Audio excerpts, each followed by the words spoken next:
I'm Dr. Julia Spinello, and welcome to Medical Girl Mystical World.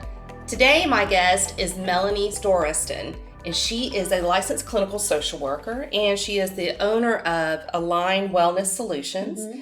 And I have her on because we got some really interesting things to talk about. So first of all, let me get into your background because you do therapy, but also you're starting to incorporate energy work into that as well. Can you tell us a little bit about your plans for now and in the future? Yeah, so Align Wellness Solutions, so far up until very recently has just been my private practice where it's kind of just me seeing my clients. And now I am starting to bring on some other therapists and other holistic practitioners, and then even myself expanding the things that I'm providing to include some Reiki, energy work, and some other more ritual workshops. That's wonderful. Yeah, that's exciting. And the thing that I wanted to, when we were talking about things to discuss on the show, the one that really piqued our interest was your topic of rest versus capitalism. Yes. Let's start with that. Yeah. So I want to be clear that I'm not anti-capitalism. Obviously, I'm a small business owner. So obviously, I think, being able to make money is a good thing. Yeah. So when I say capitalism, I'm really just using that as a shorthand for the capitalism that exists today in America, which is pretty exploitive of workers. So I have a lot of clients who come in for therapy, and their expectations sometimes are like, I have all of this stress from work. I'm working long hours every day. I can't maintain a work-life balance. I know there's all this stuff I need to be doing for self-care. Help me add self-care into what I'm doing. Help me be able to manage even more stress. And so I say to them, I'm not going to do that. What I prefer to do with clients is to work to kind of challenge and maybe dismantle some of the underlying beliefs that we have to be striving so hard to get success. And I'm a big believer in abundance and ease. And I'm really against this hustle hard mentality that exists out there. So that's like on the individual client side. On the more macro level, the way that we see this is that a lot of companies are very thankfully starting to incorporate things like mindfulness classes for their staff and employee wellness programs. Those are great, and they can be problematic because it still lays all the blame on, oh, you're burnt out. That's your problem because you're not doing enough self-care. So continue to work 10-hour days. Continue to be available via email 24/7, and also be sure you don't get burnt out. So they're providing the mindfulness, and like some companies are doing where they have rest spots where they can do a mindfulness meditation for 15 minutes, but they are not cutting back on the workload or the demands of the person with their job. It's almost like their companies are paying attention to like, oh, we have a problem. Our employees are getting burnt out, and therefore production goes down. And I'm putting this, there are certainly companies that actually care about their employees' well-being. So I'm just overgeneralizing with what's problematic today. And so they say, oh, our employees are getting burnt out. We need to address this. Here's like a thing we can do to show our shareholders that we're addressing it. So it's kind of a Band-Aid, whether that's intentional and that they know that it's not actually going to solve the problem, or if it's a more naive kind of thing, I'm not sure. But very few companies are willing to change their policies and their culture to be places that actually support people having a work-life balance. So that's one of the things that's really important to me at Align is one, that I treat clients primarily for stress, anxiety, and trauma. And I think that the toxic work cultures that exist today is a type of trauma. And also I want to be the kind of employer that is helping to provide solutions to that. So, that everyone who would ever work for Align would have appropriate opportunities for work-life balance, and that we're not ever increasing demands that it would always feel like a win-win situation for me and whoever works for me. Right. So what are the complaints? You covered some of them with the email and the work, but what are the clients, what are their main complaints of their stress that they're coming in to see you for? Yeah, I think that the problem a lot of times is that we are this kind of thinking, this, goes all the way back to the Industrial Revolution, and our education system kind of trains people to be little worker bees, and Protestant work ethic and patriarchy, like all of these systems undergird this just really deep belief that like in order to, even when we say the American dream, it's like you like kill yourself working really hard and someday it will pay off. Right.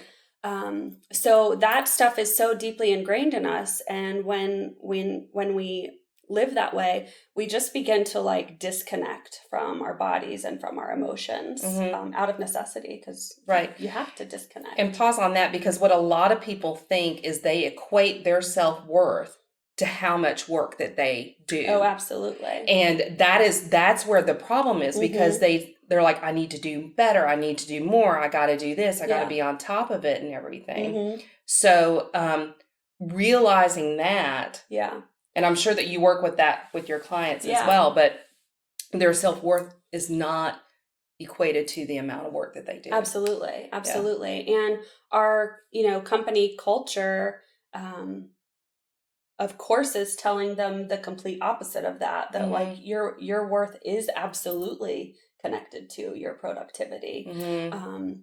And in like unreasonable ways. So people, they're getting all of this external feedback from these kinds of employers that it's never good enough, it's never good enough, it's never good enough, which can echo like some of the old family shit that we have. Absolutely. And so, we really internalize that, and it's never good enough. So I always have to be working harder. And then sometimes we even approach our self-care with that same I'm not doing enough self-care. Yes, exactly. I didn't meditate every day, right? So I don't deserve to feel better.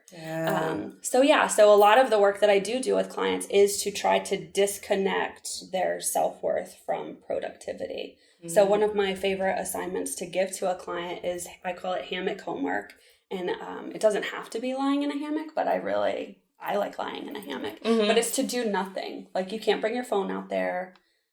A book if you must, but like preferably nothing. Like, just watch the clouds or look at a ladybug or whatever. But just go lay in a hammock, hopefully for 20 minutes, and notice what feelings come up and what all the thoughts and all the urges in your body that are telling you, like, what are you doing? You have other stuff to do. You need to do the dishes. You have to return that email.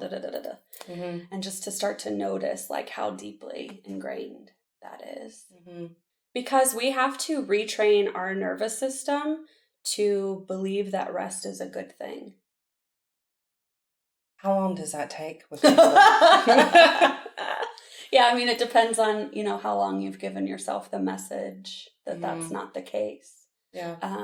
But things like practicing doing nothing, and then other things that I'll do with my clients are a lot of different breathing techniques, different techniques to calm the nervous system, right? Because when we are overworked, when productivity and self-worth are so tightly connected, it does feel bad to do nothing. And so we do have to teach our nervous system that, like, no, this is good for us. We need to rest. You're okay. Don't freak out. You don't have to be doing something every second. And that does take time. So we teach a lot of breath and other techniques to calm the central nervous system. And I recommend to a lot of my clients to go to restorative yoga, because that's kind of the whole point of restorative yoga is to help your central nervous system. It activates the parasympathetic nervous system, the rest and restore, instead of the fight or flight where most of us live most of the time. But so you were asking things that like kind of bring clients in to therapy, like what their complaints are. I want you to identify those things so our viewers can say, oh, I have that. Maybe I should start seeing somebody and, that they can connect with. Because of the disconnection between our mind and body / emotions or energy, however you want to think about it, that happens. A lot of times people don't come to therapy until their stress level is like an 11 on a scale of 1 to 10 because it doesn't even register to them. So one thing is they're coming to therapy much later than would really, so it's going to take us longer to get back on track.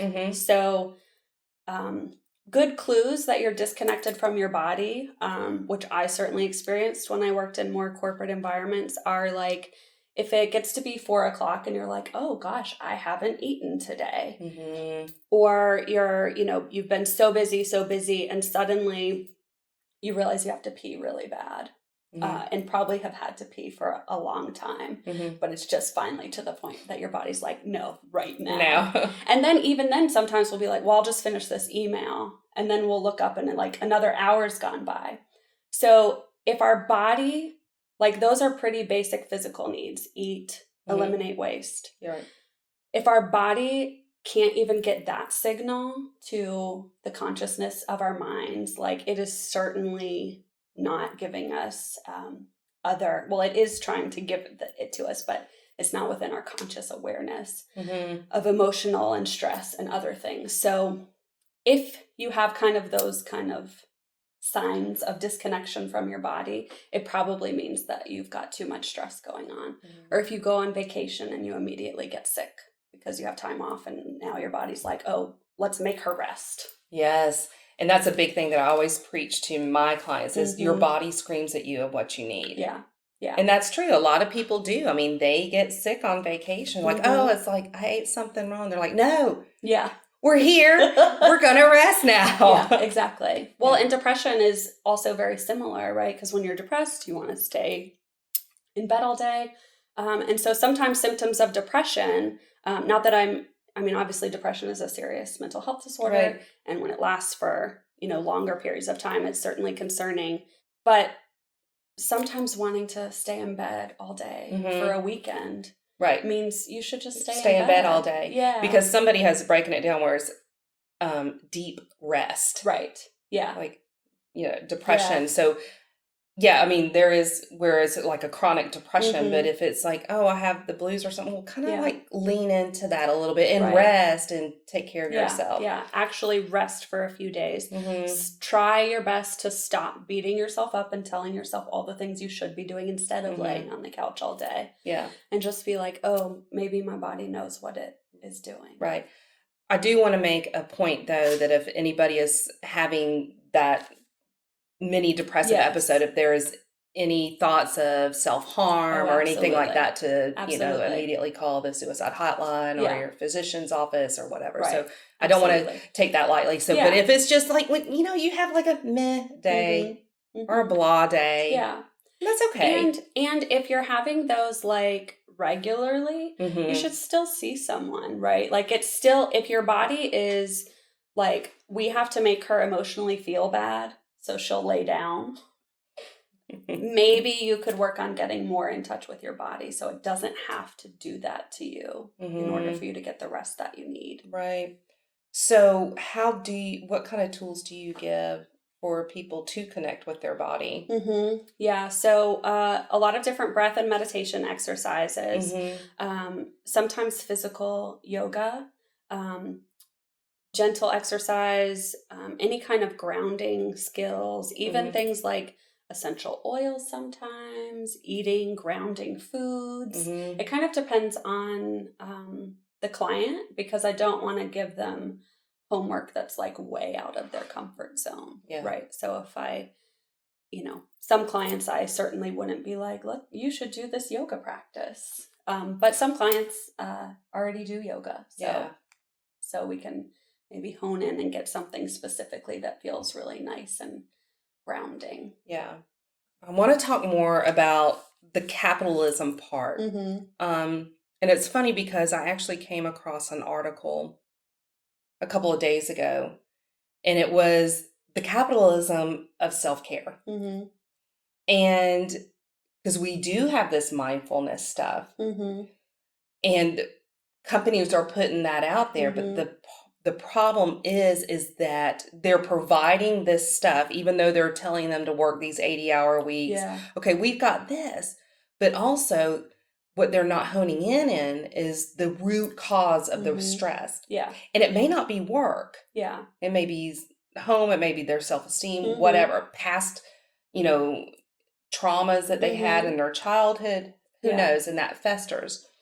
So I just kind of wanted to pick your brain about how you feel about this big movement that we've had, even though it is beneficial.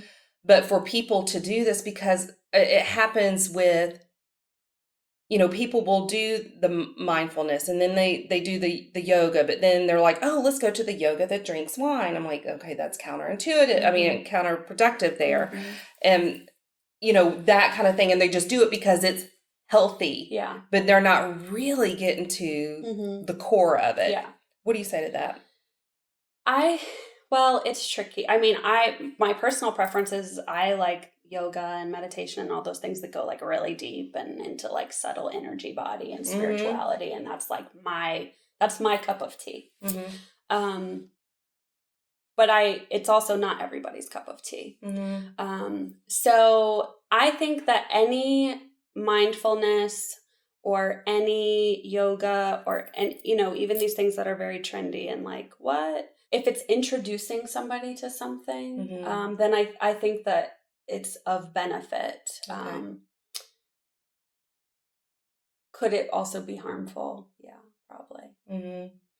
I think that it needs to be like shouted from the rooftops of what is really going on here. Yeah. Well, I think, how capitalism can creep in there, right? And that, people are interested in wellness and mindfulness. Let's create wellness and mindfulness. It's the mission there is to make money. And I'm just, this is just the trendy thing. So that's why we're doing it versus the mission is wellness. And can we create a profitable business that can like sustain me and my family off of this? That's very different. And, everybody's very good at spin. So it's hard to sometimes know at first glance what a person or organization, what their mission truly is. So yeah, it gets very tricky. And I think that that's the same with companies, companies that don't treat their employees well, who treat employees like a commodity, like a expendable resource. I think that probably their mission is to make money. Yeah. And not necessarily to do like what is the stated mission of that company. I mean, I come from a mental health care background, and that's certainly true of some mental health care companies where it feels pretty clear that the main actual mission is to make money, and the client care and certainly employee wellness is secondary. So how do you tell people to watch out for that, to read the company's mission statements? What are some red flags that they need to look out for? It depends on the industry. And I think that there are different kinds of marketing techniques. There's certainly people out there who would say, like, if the first question that someone asks when you call their mental health intake line is, what kind of insurance do you have? That's like a red flag. Yeah. I don't know that that's actually a red flag, though, because when people call me, that's one of the first things I say to them. To make sure that you can provide the care. Yeah, because, let's not waste each other's time. Right. So I don't know that every company that says, what kind of insurance do you take? But I'm glad that you stated that so that people will know that is not necessarily because of, that they'll get the reimbursement for it. Right. Yeah. Right. So I'm not sure. That's just the tricky thing. I always have great empathy for families looking for treatment places for their loved ones. So what I recommend is getting referrals from people you know personally who have had experience with clinicians. So if you're looking for a therapist, ask your friends who they have seen that you like. And for individual therapists, shop around. And if something feels off, go see a different therapist. Yeah. It's totally no good therapist should ever be offended if you like come in for a session and then say, right, I've found somebody it's whoever else. resonates and vibes with you. Yeah. And also, a lot of people don't know that they have employee assistant programs. They're called EAPs, where they have therapists already lined up. Right. And a lot of people think that that's just for like a crisis or if there's a death in the family. But it's just... No, it's for anything. It's usually a limited number of sessions. But yeah, usually you can utilize that for anything. Yeah. For people who are looking for maybe a higher level of care, mental health treatment, again, I would, if you know people who have, had those experiences with places, ask. But also, if you're seeing a therapist, your therapist would probably have recommendations. So I always refer my clients to places where I know the clinicians that work there, so I know it's a good program. And I trust that they have similar client treatment philosophies to me, so I feel very comfortable with that. And that's all I refer to. I don't like to send people where I don't know the people providing the services. Right. Another thing that you do in your practice is you do more body-based therapy instead of thought-based therapy. Yeah. Explain that to me. So I think that, a lot of therapists, if you look at almost any therapist profile, they're going to say they do cognitive behavioral therapy, right? So in a nutshell, that just means the kind of therapy where we're talking about your thoughts, your feelings, and your behaviors and the relationship in between them. But that's just, I think that we can overdo the let me analyze my thoughts and my feelings and why I feel that way. And it's certainly helpful to a point, but I find that we can get really stuck in thought loops when we do that. So one of the things that I like to do with my clients is if they're starting to have anxiety or depression symptoms where they're getting stuck in those thought loops, where you're like ruminating on something or worrying about some future conversation, it's very hard to like use the mind to get out of that. So if we could just instead shift your attention to like not analyzing, I'm anxious, why do I feel anxious, what can I do to fix the anxiety, but just, hey, where do I feel this in my body? Let me get curious about what it feels like in my body, and then let me have compassion for having that physical experience of this emotion, instead of, I shouldn't feel that way, it's dumb to feel this way, I'm so sick of feeling this way. So curiosity and compassion are kind of the clues, and just, I think that going to what does this feel like in my body, it pulls us out of a thought loop. So what happens is an emotion, when it shows up, it wants to just peak, be seen, and move through us, right? Energetically. That's what our emotions do. Yep. When our thoughts get involved, though, and we start making a story out of it, because that emotion stays up here. Yeah. So we're like just playing with it at that point and trying to figure it out. But if we can shift back to the physical sensation, and really, I think that that's just a shorthand to say, pay attention to the energetic sensation, right? We're wanting to get our mind out of the way so that this emotion can move through our energetic body without being resisted. And it's not an attempt to fix the feeling or make the feeling go away. It's just an attempt to actually like see the feeling for what it is. Because so much of what our brains do, this like, oh, let me figure out why I'm anxious so I can fix it. Yeah. Our brains will make up things. That's what our brains are, meaning-making machines. They want to find a problem and fix it. But sometimes it's just, you just have anxiety, or you just have whatever this feeling is. There's not always, sometimes the stories we create make it harder for the emotions to go through. And then they put other uncomfortable emotions on top of it. Right. Where if I can just say, what does the anxiety feel like in my body? And maybe like send my breath up and down my spine to kind of remind myself like, I'm okay. Like I have anxiety, but I'm still okay. Notice what it feels like. Oh, there's tightness in my chest. I want to get up and go do something because I feel like I'm not doing enough. And then when you pay attention to it, it will get more intense. So, but just keep telling yourself that it's fine, and then it will go. Kind of like how we talk to children. Yeah. We need to start talking, because when a kid falls down and they're like, it's okay, you're okay, right, Right. Yeah, you don't tell them it doesn't hurt. Right. But like, it hurts and you're okay. Yeah. Right. See, you're okay.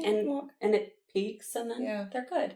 And I often myself and talk to my clients about thinking of emotions that show up as like small children versions of ourselves, right? Mm-hmm. So like there's this little Melanie coming up telling me that she feels sad or scared. And that when we get in thought loops, that some of my reactions to her might be, well, it's dumb to feel scared about that, right? You would never, or just like to shove her away. Yeah. And we would never do that. We would say, oh, tell me why you're scared. And then we would like comfort her. Mm. And that is what lets that feeling move. So, yeah. And kids do that. They do that, and they're not going to sit there and ruminate over it for hours, days, weeks. Yeah.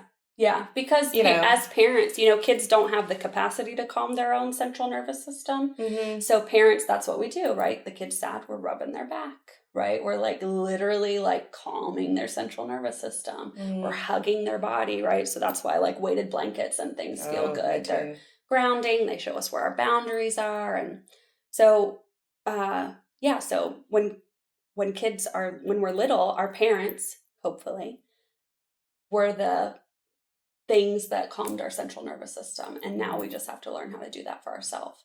It's especially challenging to learn to do that for ourselves if our parents never did that for us. Yeah, I bet. Mm-hmm.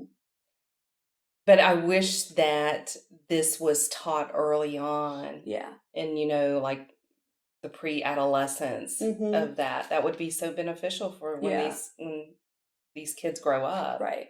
Right. Or they wouldn't have to end up like us. Anyway. Yeah, but I mean, they are starting to incorporate mindfulness and breathing in schools. Yeah.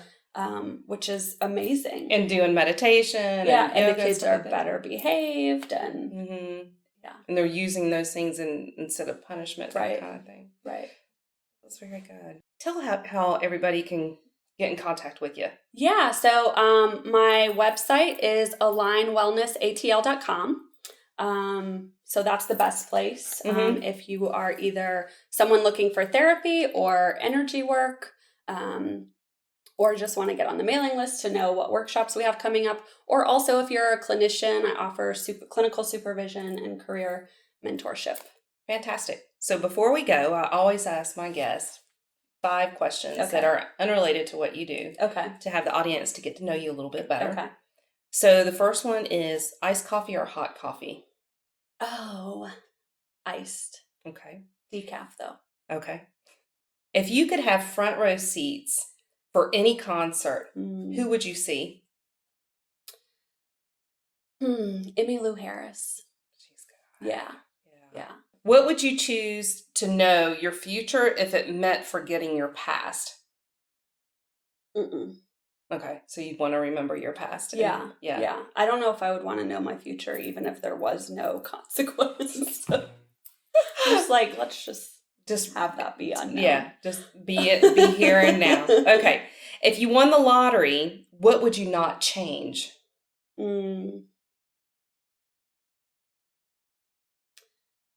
Oh, I would want to change a lot. Yeah. But I think I would keep my house. Okay. I really like my house. Good. All right, last one. What's your favorite Saturday Night Live character? Kristen Wiig. Oh, she's fabulous.